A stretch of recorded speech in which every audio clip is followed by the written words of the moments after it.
especial. Eu sei que Deus vai falar com você. Pai querido e amado, mais uma vez, nós louvamos o Teu nome e adoramos o Teu nome nessa noite, com toda a amada igreja. Obrigado pela Tua presença, Senhor. Obrigado por esses louvores tão sinceros, que podemos engrandecer e adorar o Teu nome.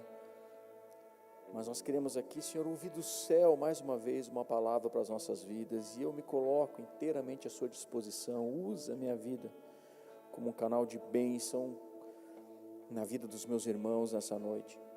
Usa a minha vida, Senhor, com muito temor e tremor, eu te peço, Senhor, mais uma vez, que o Teu Espírito Santo tenha liberdade de fluir, de agir, de ministrar, Senhor, entre nós e falar ao coração de cada um dos Teus filhos. Vem sobre nós, ministra a Tua palavra, ministra toda a verdade, Senhor, que nenhum impedimento, nada possa impedir, Senhor, a Tua palavra de frutificar em corações aqui. Por isso, perdoa os meus pecados, perdoa os nossos pecados, Senhor, e nós aqui entramos completamente na Sua presença, Pai. Queremos ouvir do céu uma direção para nós, em nome de Jesus. Fala conosco nessa noite mais uma vez, em nome de Jesus, amém e amém.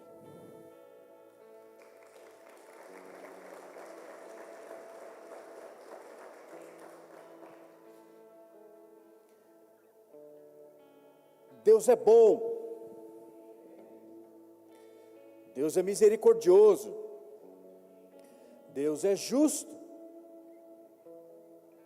Deus é santo, Deus é fiel, Deus é paciente, Deus é bondoso, Deus é gracioso, Deus é sábio, Deus é compassivo, Deus é soberano, Deus é onisciente, Deus é onipresente, Deus é onipotente, Deus é bom demais. E hoje é o Dia das Mães. Então eu queria que todas as mulheres agora, mas eu não sou mãe ainda, mas você é mulher e você tem um ventre, e eu vou explicar um pouco sobre isso hoje. Eu queria que todas as mulheres se colocassem de pé agora, todas as mulheres, as que são mãe principalmente, né? Mas todas as mulheres, todas. E eu quero que toda a igreja tenha uma grande salva de palmas a Jesus pela vida de cada uma dessas mulheres aqui. Vamos fazer um barulho? Vamos fazer um barulho?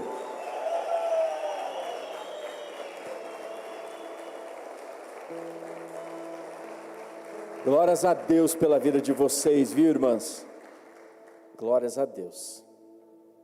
Pode se assentar, isso, filha. Não vou deixar vocês em pé o culto inteiro.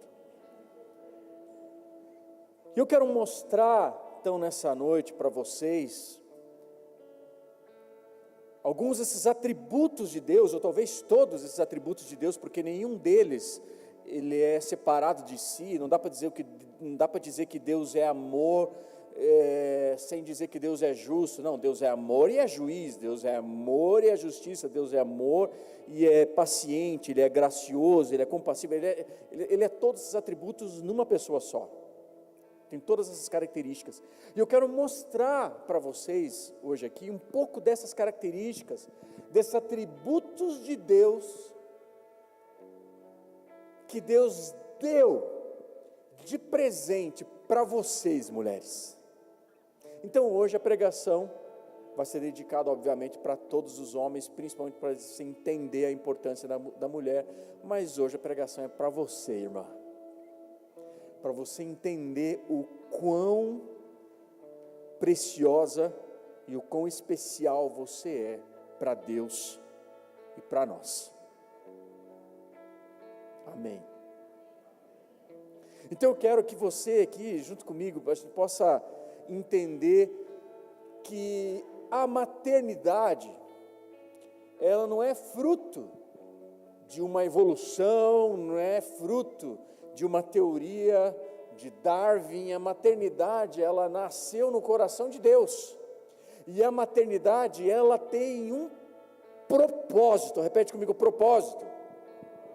Então eu quero mostrar para você, dentro da palavra de Deus, de forma tão especial, como que os olhos de Deus se voltaram para as mulheres através aqui da maternidade, o quão especial vocês são para Deus.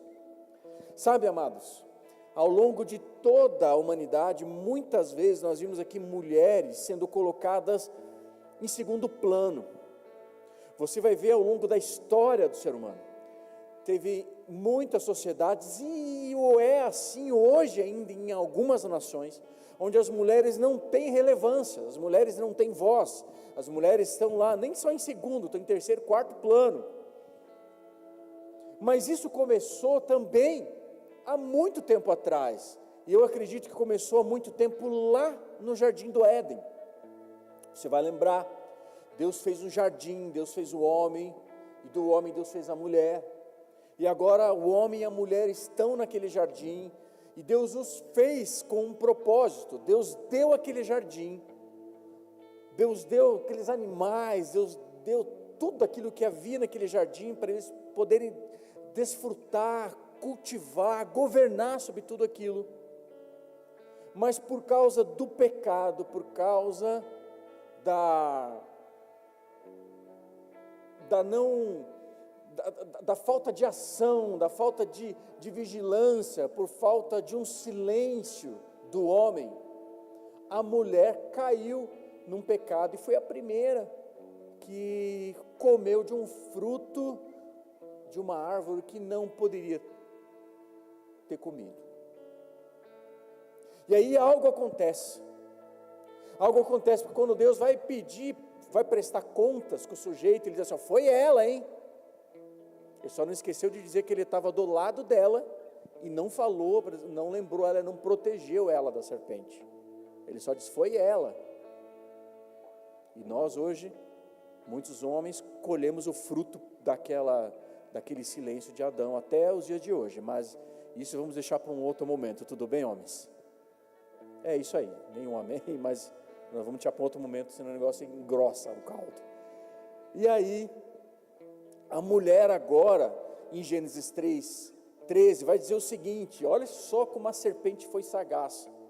E algo aconteceu aqui no Éden, porque a serpente enganou a mulher, e agora Deus vem, e diz ali no versículo 13, que Deus vem e perguntou então para a mulher: o que foi que você fez? E respondeu a mulher: a serpente me enganou, e eu comi. Eu imagino que a serpente deve ter falado assim: come, boba, que emagrece, né? Ela caiu, mas esse aqui não é o caso, aqui, vamos seguir. Então o Senhor Deus declarou à serpente: já que você fez isso, maldita é você entre todos os rebanhos domésticos e entre todos os animais selvagens. Sobre o teu ventre você rastejará, e pó comerá todos os dias da sua vida. Então essa foi o resultado na vida da serpente. E Deus ainda fala para a serpente: porém inimizade entre você e a mulher, entre a sua descendência e a descendência dela, porque este lhe ferirá a cabeça. Este quem? O descendente da mulher lhe ferirá a cabeça, e você lhe ferirá o calcanhar. Então aqui no Gênesis, a gente vê aqui aonde parece que tudo ia acontecer, tudo maravilhoso ia acontecer, mas de repente, a humanidade aqui que estava com um projeto da parte de Deus, de governo sobre a terra, de crescer, de multiplicar, algo maravilhoso aconteceu aqui, mas agora a maternidade, ela muda de foco. E aonde muitas vezes nós olhamos para esse texto como um sinal do juízo de Deus sobre a humanidade, um sinal do juízo de Deus sobre a vida da mulher, na verdade, não é o juízo de Deus, é a mais pura graça de Deus, e a resposta de Deus para aquela serpente maldita, aonde Deus agora, que da maternidade era para ter o governo, junto com o homem, ao lado do homem, submissão com o homem, submissão quer dizer, debaixo da mesma missão, junto com o homem, ao lado do homem. Agora a maternidade, ela muda de foco, a maternidade agora, ela passa a ser um motivo de grande esperança da humanidade, porque é o descendente da mulher, na maternidade, é o descendente dela que vai pisar a cabeça da serpente, que vai esmagar a cabeça da serpente. Então aqui, esse que é um momento que a raça humana havia se corrompido de Deus. Deus poderia pegar agora esse momento e destruir tudo. Não, vamos recomeçar. Você pecou, então o homem rompeu com Deus. E amados, deixa eu falar uma verdade aqui: romper com Deus é a pior coisa que pode existir para um homem. Então Deus bem poderia aqui exterminar a raça humana naquele dia. Só tinha os dois. Deus poderia bem exterminar a raça humana ali. Pera aí, deixa eu apagar com a borracha aqui, vamos começar de novo. Mas Deus muda aqui, Ele olha para a mulher e diz assim, do descendente dela, eu vou trazer a salvação para a humanidade toda. Então naquele dia em diante, a partir daquele dia, toda a esperança da humanidade se volta para quê? Se volta para o ventre da mulher. Olha que coisa mais linda. Na esperança de que nesse ventre, no ventre da mulher, nasceria aquele que venceria o nosso adversário de uma vez por todas. Aquele que venceria para sempre toda aquela força maligna sobre nós. Deus colocou na mulher a esperança para a humanidade. Olha que coisa mais linda. E isso é extraordinário demais, porque isso contraria, parece que toda a lógica do texto, né? Onde parece que a mulher recebeu aqui uma punição, mas Deus aqui discorda aqui do homem, onde o homem diz que ele era uma punição, e ele traz agora a mulher para o centro do palco, e diz assim, de você vai nascer o Salvador, que vai mudar toda essa história aqui, e vai restaurar de novo a aliança comigo. Desde então, Deus tem contato com mulheres por toda a história. Deus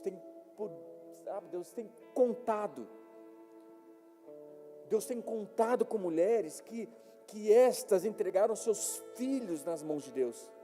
Mulheres que entregaram o seu ventre na mão de Deus. E você vai lendo ao longo de toda a história bíblica, você vai vendo histórias de mulheres incríveis que foram protagonistas do propósito de Deus para toda a humanidade.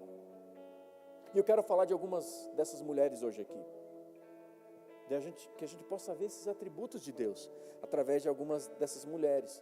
Eu quero que você veja e conheça a bondade de Deus para o homem através da vida dessas mulheres. E se você olhar aqui para a história, por exemplo, do patriarca Abraão, você vai perceber que Deus não escolhe somente Abraão, porque a gente normalmente fala assim, Abraão, né? Deus vai lá, fala para Abraão, vou fazer de você uma descendência, mas não foi isso. Deus escolheu Abraão e Sara, e Deus escolhe Abraão e Sara, porque quando Abraão entendeu que o escolhido da promessa era somente ele, o que ele faz? Põe a carroça na frente dos bois, dá um passo maior que a perna, faz bobagem, e acaba tendo um filho, que dá uma ajudinha para Deus, porque já está velhinho, já está lá, a Sara também está velhinha, estão lá naquela situação, e eles vão lá, e ele acaba tendo um filho com a ajudante ali de Sara, com Agar. Por quê? Porque Abraão achou que o plano que Deus tinha para a vida dele era com ele. Mas aí Deus vem aqui, lá em Gênesis 17, 15, diz assim, disse também Deus a Abraão, de agora em diante, sua mulher já não se chamará Sarai, porque o seu nome será Sara. Sara significa princesa. Tem alguma Sara aqui? Tem alguma Sara aqui na igreja? Sempre tem, né? Então você convida uma próxima Sara para vir para a igreja no próximo domingo, tudo bem? Quem tem uma amiga chamada Sara? Então, a Sara podia estar aqui se tivesse convidado, né? Então a Sara aqui agora é uma das figuras mais fundamentais aqui, amados, da história bíblica, porque ela carregou por décadas a dor da esterilidade aqui, e ela recebeu uma promessa de que ela seria mãe de uma nação, e humanamente seria impossível para ela, porque ela já era idosa. Ela já era idosa quando ela gera Isaac. Mas Deus, tem alguém aqui? Tem alguém aqui nessa noite? Deus não depende das limitações humanas para cumprir a sua promessa. Guarde isso no seu coração. O meu pacto, Abraão, não é só com você. O meu pacto também é com Sara, Abraão. Isso que Deus está dizendo. Deus está dizendo, o filho dela, Abraão, que vai ser abençoado por mim. É com ele, Abraão. É com o filho de Sara, de você e Sara, que eu farei uma aliança. Vou cuidar de Agar, que ela é uma mãe também. Eu vou cuidar de Agar, vou cuidar de Ismael, mas o meu pacto, Abraão, é com Sara. Então você olha para Abraão e você pergunta, com quem Deus fez o pacto? Não foi só com Abraão, foi com Abraão e com Sara. Aí eles têm um filho, Isaac. Aí, já moço, Isaac casa com Rebeca. E Rebeca agora está lá, eles têm filhos, Jacó e Esaú, gêmeos. Esaú nasce primeiro, Jacó nasce depois. E quando você olha aqui, agora Jacó já é homem, Esaú já é homem também, caçador, perito na caça. Jacó cuidava mais do rebanho. Então você vê que na história, quando Rebeca agora ela vai instruir Jacó para ele tomar a frente do irmão mais velho, porque a bênção naqueles dias se dava para o irmão mais velho. Mas Rebeca chega aqui e diz aqui para Jacó, vai lá e se passa pelo teu irmão e toma a frente aqui, e você vai receber a bênção. E a gente olha para Rebeca e fala assim, pô, Rebeca, mancada, hein? Pô, mancada, Rebeca. Ô, Rebeca, a mensagem tinha que ser, o filho mais velho que tinha que herdar os negócios, tinha que herdar a bênção aqui, porque Isaac já estava quase morrendo. Só que a gente não lembra, mas Rebeca fez aquilo por quê? Porque uma mãe não esquece de uma palavra profética que Deus dá para o seu filho. Aleluia. Ela não esqueceu do que Deus havia dito, porque a bênção do primogênito aqui, no caso de Rebeca, aqui para os seus filhos, Jacó e Esaú, a bênção do primogênito seria para o filho mais novo e não para o filho mais velho, contrariando aquilo que a lei determinava. Olha só, Gênesis 25, 23, diz assim, ó, disse-lhe o Senhor, 2 nações estão no seu ventre, já desde as suas entranhas 2 povos se separarão, um deles será mais forte que o outro, mas o mais velho servirá ao mais novo. Que Deus tinha aqui um pacto com aquele que nasceria em segundo lugar, não o primeiro. Aquele que deveria ser abençoado por Isaac deveria ser Jacó e não Esaú. Mas Isaac esqueceu disso.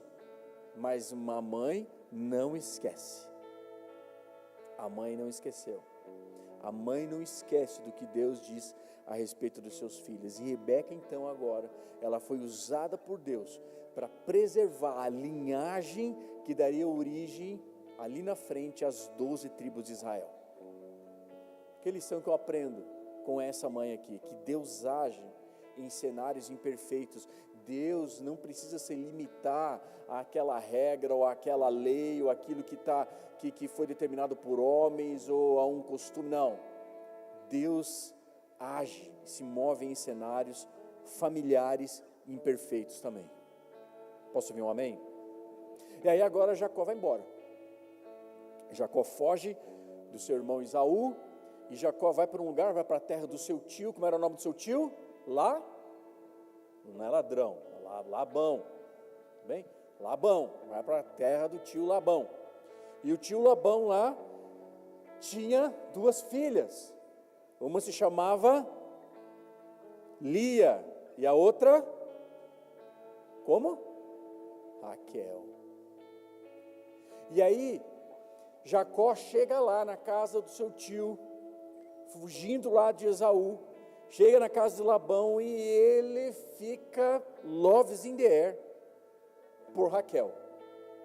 Ele viu, e a Bíblia vai descrever que Raquel era bonita, tinha os olhos, né? Tinha brilho nos olhos. Eu não sei como é que era Lia, mas a Bíblia diz que Lia tinha os olhos sem brilho. Tipo, não sei, um semblante, enfim. Lia tinha os olhos delicados, ou como que diz, sem brilho, né? Algumas traduções, os olhos caídos, talvez uma feição caída, não sei como, né? Apática. E o texto diz aqui que havia assim, um contraste direto entre as duas irmãs.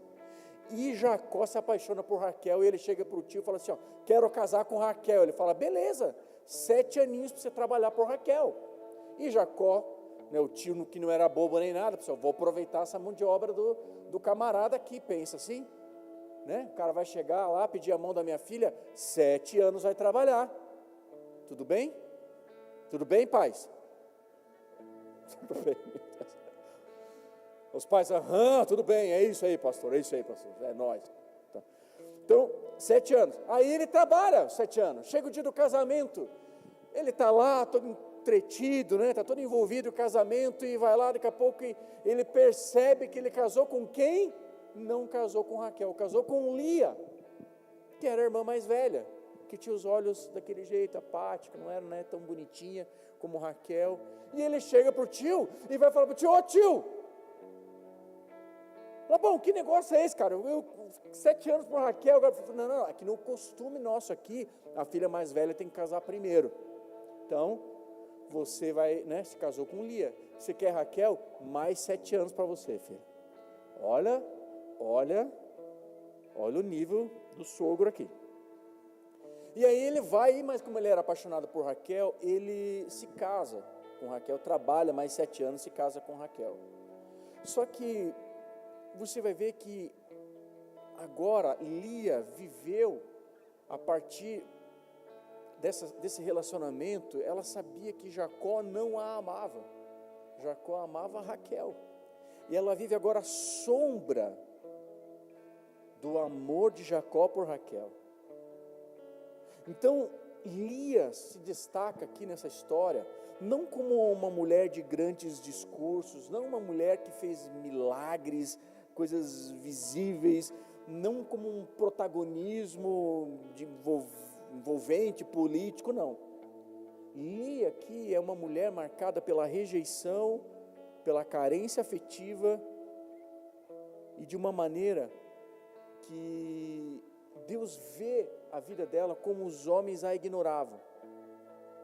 Olha só, e a Bíblia vai dizer assim, ó, vendo o Senhor que Lia era desprezada, ela era desprezada, vendo o Senhor que Lia era desprezada, abriu-lhe a madre. Então Lia começa a gerar filhos, e cada filho que ela gera, ela começa a revelar o seu estado emocional. O primeiro filho é Rúben, e Rúben significa o Senhor viu minha aflição, agora meu marido me amará. Mas nada disso acontece. Aí ela joga a sua frustração, né, a sua esperança de novo na maternidade, e ela agora tem um outro filho chamado Simeão. E Simeão significa o Senhor ouviu que eu sou desprezada. Aí nada acontece. Então ela tem o terceiro filho, que é Levi. Que Levi quer dizer que agora meu marido, ela diz que meu marido se unirá a mim. Então a expectativa dela está ali na afeição por Jacó. Mas nada disso acontece, porque Jacó está apaixonado por Raquel. Então Lia agora gera o quarto filho, chamado Judá. E aqui ocorre uma mudança importante, porque quando nasce Judá, Lia percebe que ela não deve buscar a afeição só do seu marido, mas ela está buscando aqui louvar ao Senhor, porque Judá quer dizer, desta vez louvarei o Senhor. É no Senhor que está a minha esperança. Então Deus, o texto aqui, amados, ele não diz que Deus deu filhos para Lia porque teve pena dela, porque Deus não amou, não, entenda isso. Mas o texto diz que Deus viu Lia. Enquanto Jacó enxergava Raquel, Deus enxergava Lia.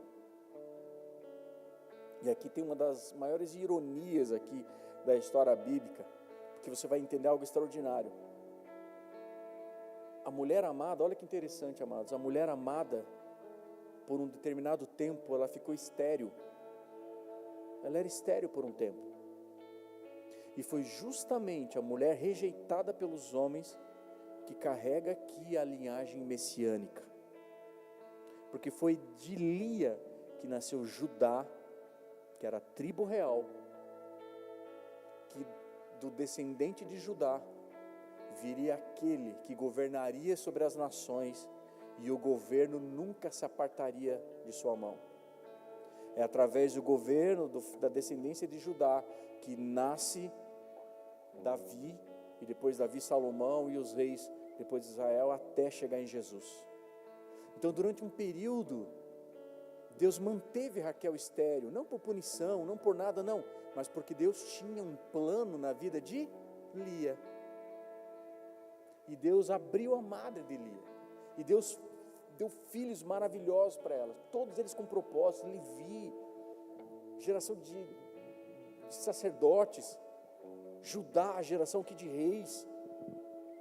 E um detalhe aqui que eu acho muito importante aqui que a gente olhe, porque, na história, porque quando Jacó morre, ele não pede para ser sepultado ao lado de Raquel, ele pede para ser enterrado ao lado de Lia. Olha que interessante. Mas nós não podemos aqui de maneira alguma, amados, romantizar aqui a dor de Lia, para achar que por causa do sofrimento, automaticamente todo sofrimento produz aqui o favor divino. Não, o texto não fala isso. O texto não fala que Deus amou mais Lia do que Raquel. O texto fala que Deus viu a aflição de Lia. Amém? Porque Raquel também foi visitada pelo Senhor. E o texto vai dizer aqui que Raquel, que durante um período enfrentou aqui esterilidade, sofrimento, mas ela foi visitada por Deus mais tarde. Deus restaura, Deus abre a sua madre, Deus faz um milagre na vida de Raquel, e ela gera José e Benjamim. O apóstolo Paulo, se você não sabe, é da tribo de Benjamim. A tribo de Benjamim, quando se posicionava para a guerra, eles se posicionavam sempre num formato de triângulo, como se fosse a ponta de uma lança, e eles iam para a guerra. Benjamim era a ponta da lança, Benjamim ia na frente.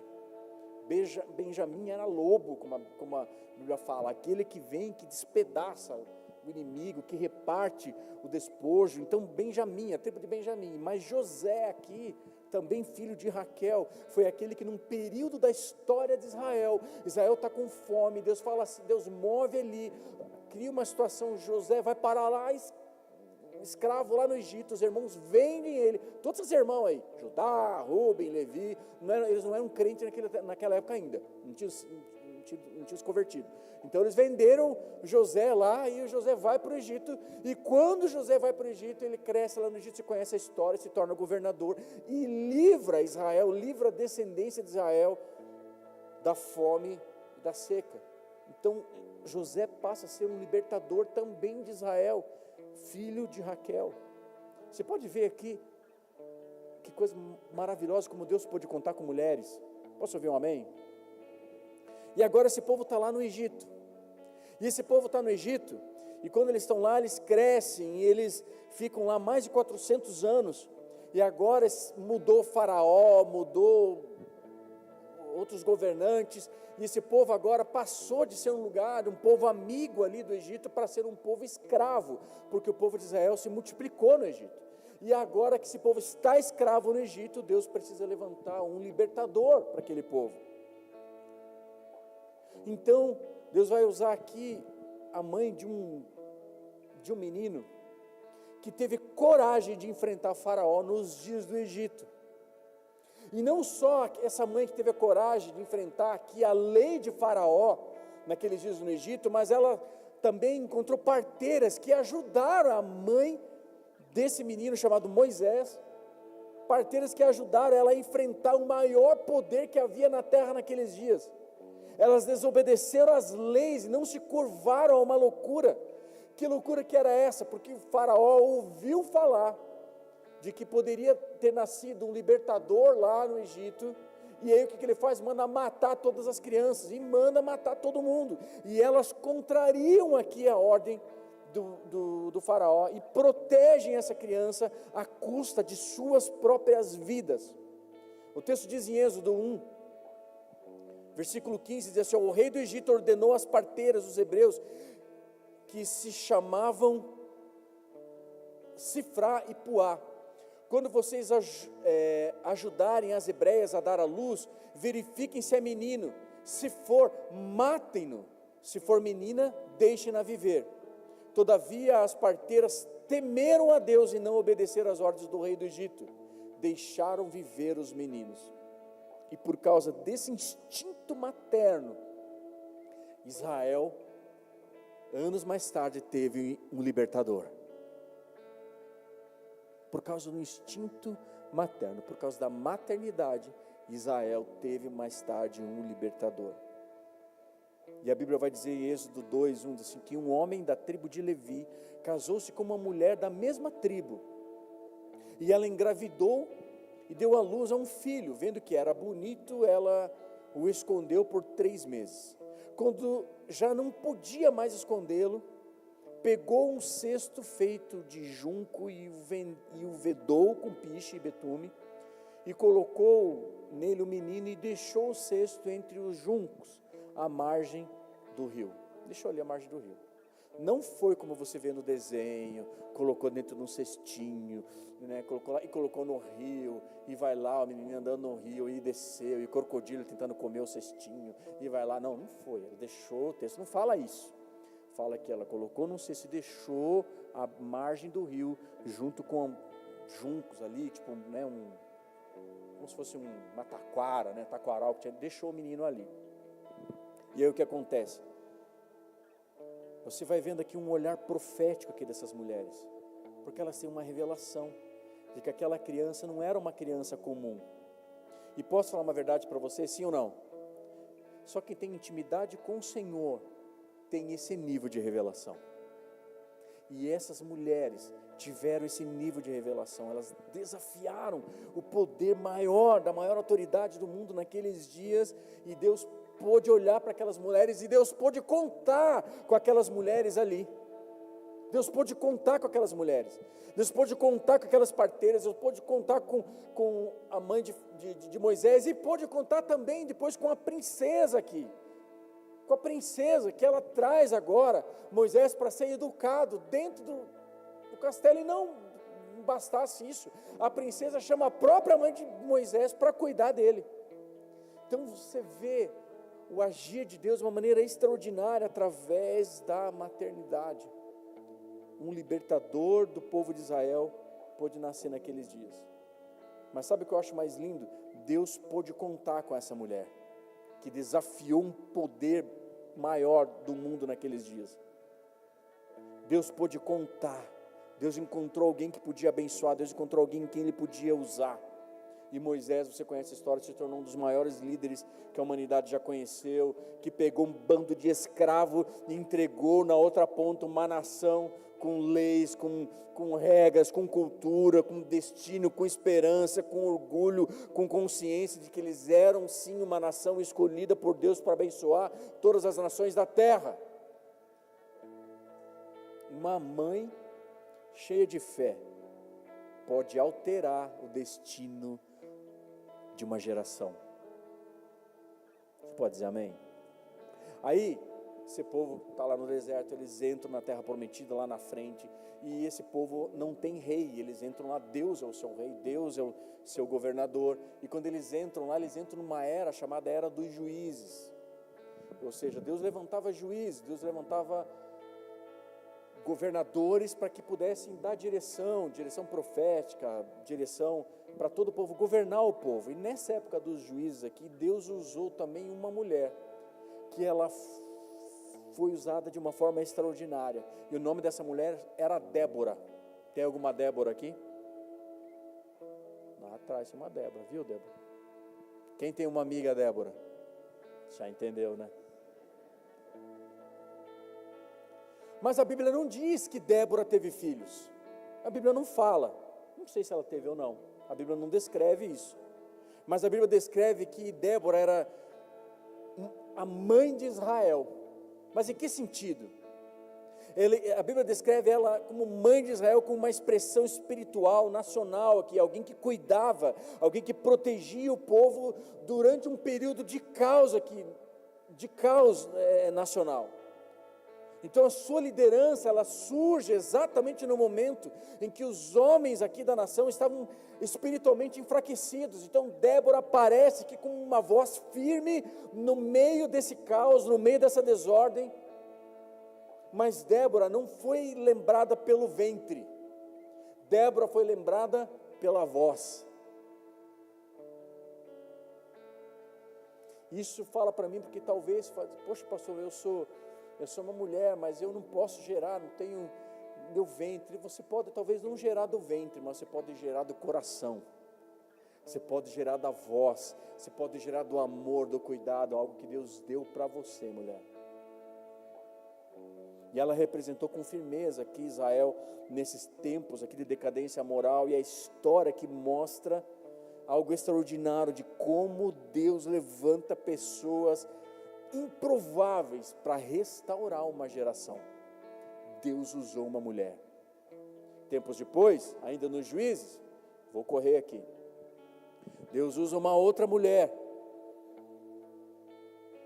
Diz lá em Juízes 13, eu vou ler com você, versículo 1, diz assim, os israelitas voltaram a fazer o que o Senhor reprova, e por isso o Senhor os entregou nas mãos dos filisteus durante 40 anos. Certo homem de Zorá, chamado Manoá, do clã da tribo de Dan, tinha mulher estéril.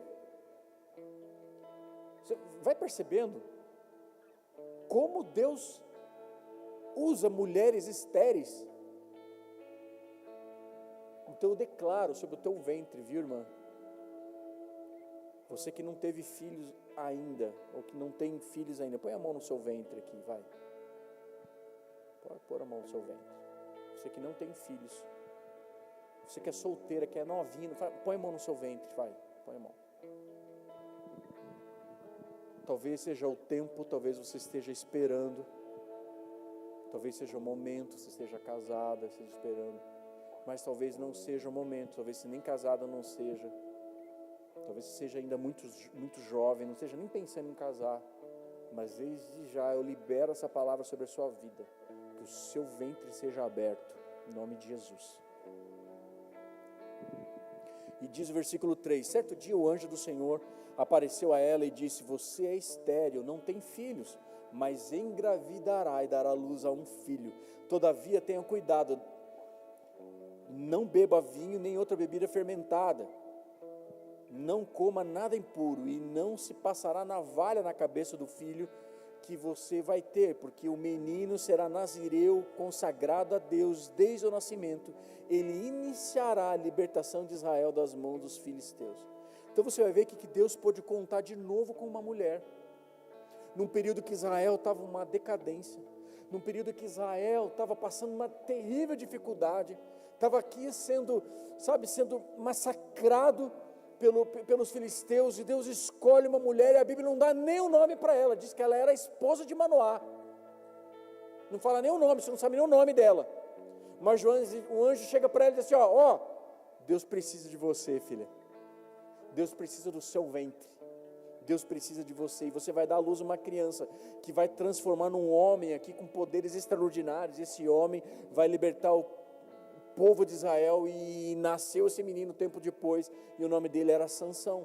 Sansão foi um grande libertador de Israel, mas Deus pôde olhar aqui para uma mulher que não teve medo dos filisteus, Deus pôde contar com uma mulher que não teve medo de opressão, uma mulher que não teve medo, Deus pôde contar com uma mulher que que achou que não poderia mais ser usada por Deus, provavelmente, que talvez iria morrer, mas Deus olha para essa mulher e diz assim, não, do teu ventre vai vir o libertador de Israel, e Deus escolhe essa mulher,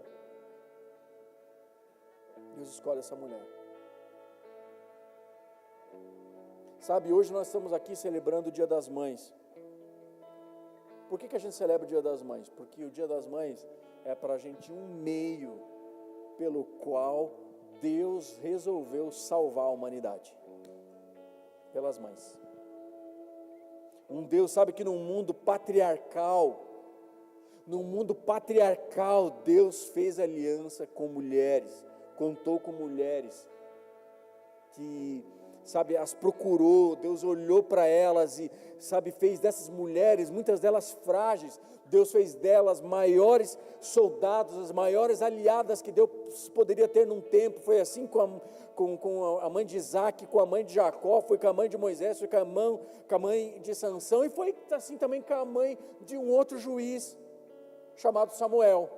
Você já conhece a história? Ana está lá sofrendo, ela não podia ter filhos, porque Ana era estéril também. Eu quero que você entenda, olha ao longo da história, como Deus trabalha o tempo inteiro com improbabilidades. Deus trabalha o tempo inteiro com mulheres improváveis, com homens improváveis. Eu quero que você olhe aqui para ver a mão de Deus e o favor de Deus sobre a vida dessas mulheres, mas homem, presta você atenção, você que está me ouvindo aqui, olha como preciosa, olha como vaso mais frágil, precioso e preciosas são aos olhos do Senhor cada uma dessas mulheres que está aqui. Suas esposas, suas mães, suas filhas. Posso ouvir um amém, homens?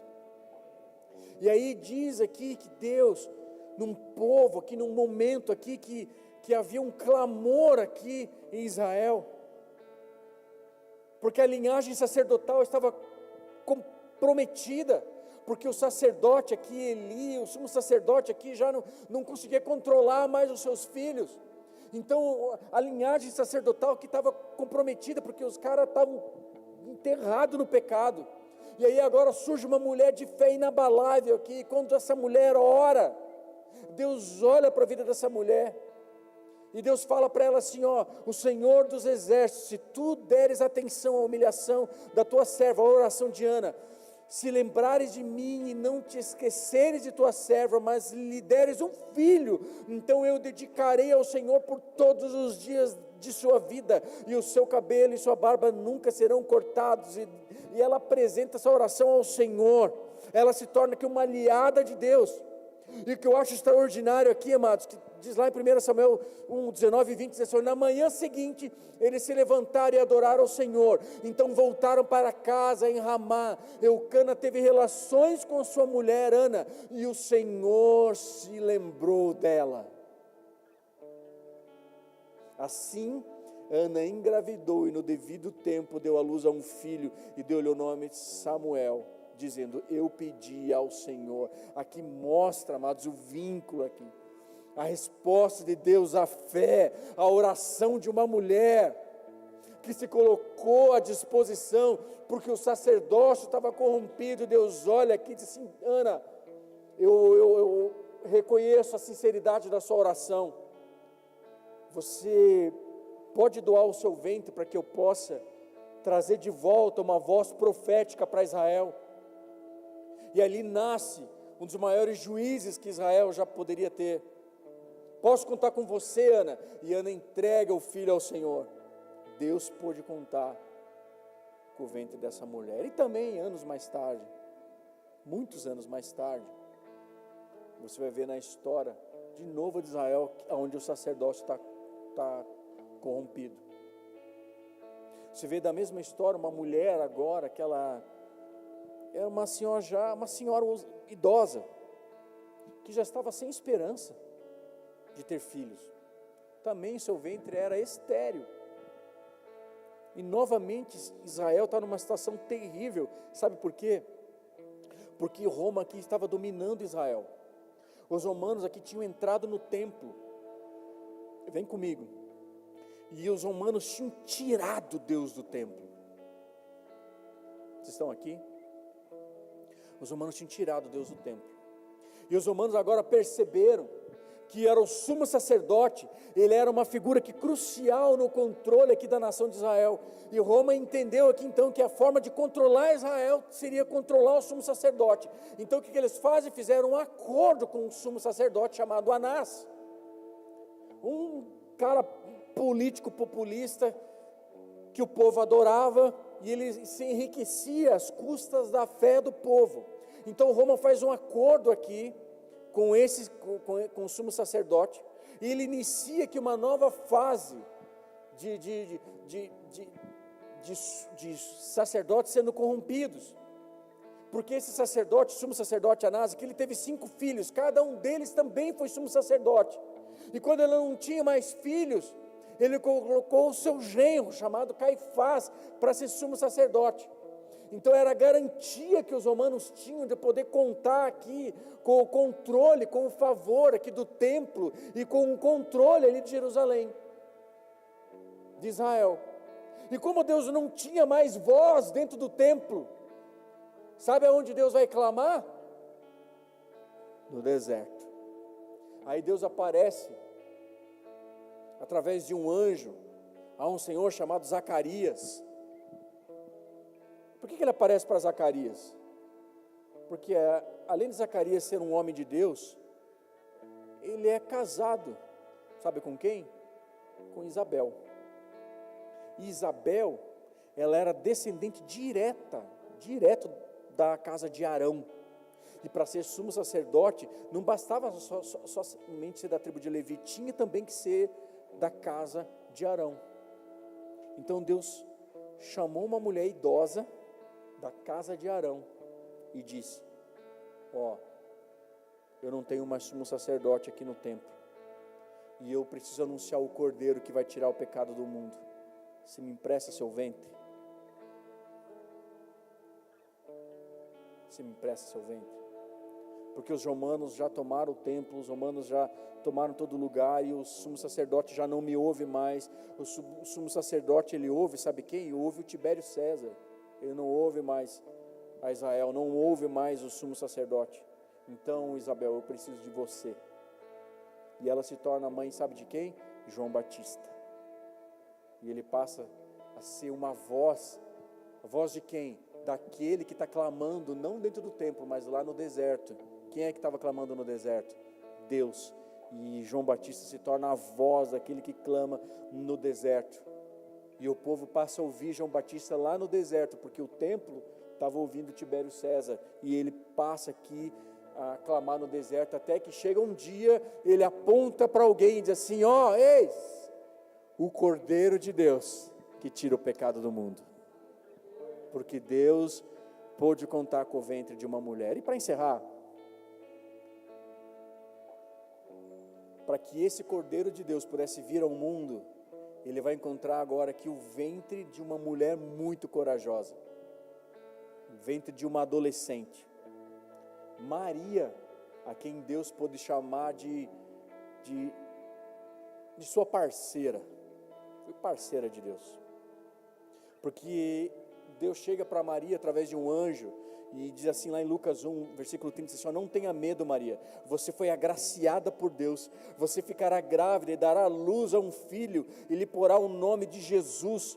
Ele será grande, será chamado Filho do Altíssimo. O Senhor Deus lhe dará o trono de seu pai Davi, e ele reinará para sempre sobre todo o povo de Jacó. Seu reinado jamais terá fim. Perguntou Maria ao anjo: mas como acontecerá isso, se sou virgem? E o anjo respondeu: o Espírito Santo virá sobre você, e o poder do Altíssimo cobrirá com a sua sombra. Assim aquele que há de nascer será chamado Santo, Filho de Deus. Também Isabel, sua parenta, terá um filho na velhice. Aquela que dizia ser estéril já está no seu 6º mês de gestação, pois nada é impossível para Deus. Respondeu Maria: sou serva do Senhor, sou serva do Senhor. Olha isso, amado, sou serva do Senhor, que aconteça comigo conforme a tua palavra. Meu Deus. E a maternidade aqui agora, ela tem salvo a humanidade desde lá de trás. Desde lá de trás. Você vê aqui Deus pedindo para mulheres que entreguem os seus ventres. Mulheres que, que cuidem dos seus filhos, entreguem seus filhos, que, sabe, dos seus profetas, dos seus sacerdotes, que cuide dos seus reis. Deus encontra aqui a salvação da humanidade no ventre de uma mulher. Então o que nós estamos celebrando hoje aqui, amados, é o propósito de Deus nas nossas vidas. Nós não celebramos esse domingo só como um motivo comercial, só para você ir lá para o comércio e ficar o comércio abrindo até mais tarde e vender presente no Dia das Mães. Não, nós celebramos aqui um sinal mais puro de amor de Deus pelas nossas vidas. Deus investindo na humanidade, porque através do ventre dessas mulheres que eu e você estamos aqui hoje, por causa do ventre dessas mulheres, aquilo que parecia ser uma tragédia, lá no Gênesis, Deus falou: não, é do ventre dessa mulher, é do descendente dela que ele vai pisar, vai calcar a cabeça da serpente. E Deus chamou, amados, ao longo de toda a história, mulheres que nunca haviam gerado, também para cuidar e serem cuidadoras, como aqui a princesa do Egito, como a irmã de Moisés aqui que cuidou dele, como as parteiras ali que garantiram a sobrevivência. Deus usou mulheres ao longo de toda a história. Então eu queria dizer para você, amado irmão ou irmã, que toda mulher que carrega no ventre um filho, que gerou um filho, eu quero que você saiba que Deus pode, não só pode, Ele quer, mas o seu filho pode ser a resposta de uma cidade. O seu filho, quando nascer, ele pode ser uma resposta de toda uma geração. O seu filho pode ser a resposta na vida de alguém que vai mudar a vida e a eternidade de alguém. O seu filho. Nos dias de hoje, ele pode ser um evangelista, um missionário, um pastor, mas ele pode também ser um grande empresário, um cara muito próspero, que vai financiar, vai ajudar, vai abençoar o reino. Ou ele pode ser alguém tímido,